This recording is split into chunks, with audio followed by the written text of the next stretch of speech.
Speaking of naval power, Russia and China are making a huge display of it, and that too against the United States. Last week, they carried out a joint operation. Russia and China carried out a joint operation. Their vessels moved towards the US. Around 11 of them. They sailed towards this location, Aleutian Islands in Alaska.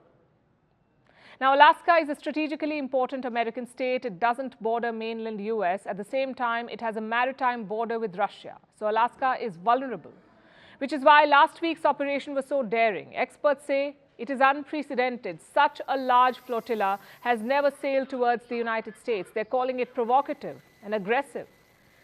So two questions here. What was the flotilla doing there? And what is Washington doing about it? On paper, it was supposed to be a joint exercise between Russia and China, just an innocent patrol. China says it was not targeted at a third country, but the Americans are not buying it. They have responded in kind. The US has deployed 4 destroyers near Alaska. It has also sent a reconnaissance plane. So America means business. But Alaska was not the only provocation. China was targeting the Philippines as well. On Sunday, 2 Filipino vessels were running a supply mission. They were heading to the Spratly Islands. It is located in the South China Sea. It is claimed by multiple countries, including China and the Philippines. So on Sunday, 2 vessels were headed there, the Spratly Islands. But one of them never made it. It was intercepted by a Chinese coastguard ship. Take a look at what happened next.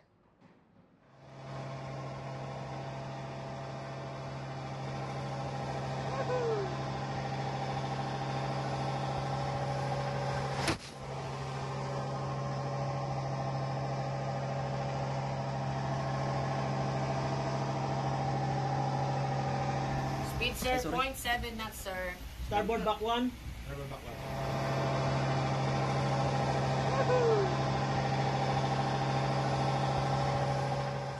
In case you missed that, let me explain what happened here. The Chinese ship fired water cannons at the Filipino vessel.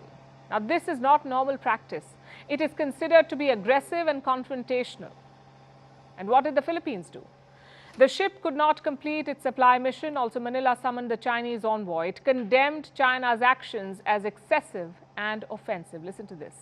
We continue to assert our sovereignty. We continue to assert our territorial rights in the face of all of these challenges, and consistent with the international law and UNCLOS especially. So that is always been our stand, and that will. But we still have to keep communicating with the Chinese government, with President Xi, with Beijing. China, of course, does not see it that way. They claim most of the South China Sea, including the Spratly Islands. So Beijing is blaming the Philippines for what happened. They say the Filipino ships violated China's sovereignty. Now, there is some history here. The South China Sea spans over 3.5 million square kilometers. It is important for 3 reasons. One, the natural resources lying below the South China Sea are energy treasures, around 11 billion barrels of oil and 190 trillion cubic feet of natural gas. Secondly, the trade routes. Goods worth $5 trillion pass through this waterway. And 3, Taiwan. The South China Sea is key to repelling a Chinese invasion. The US is counting on that. The Philippines is an important part of that strategy, and China realizes this. Their ships regularly confront or shadow Filipino vessels. It happened in June this year as well. 2 Filipino vessels were running a supply mission. They were closing in on Spratly Islands, and that's when 2 Chinese ships approached them. One of them came within 90 meters.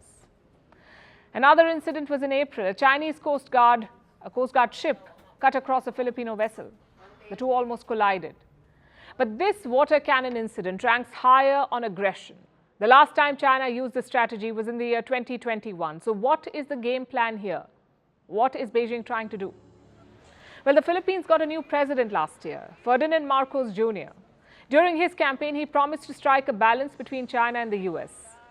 His predecessor also did that, Duterte. But as president, his policy has been different.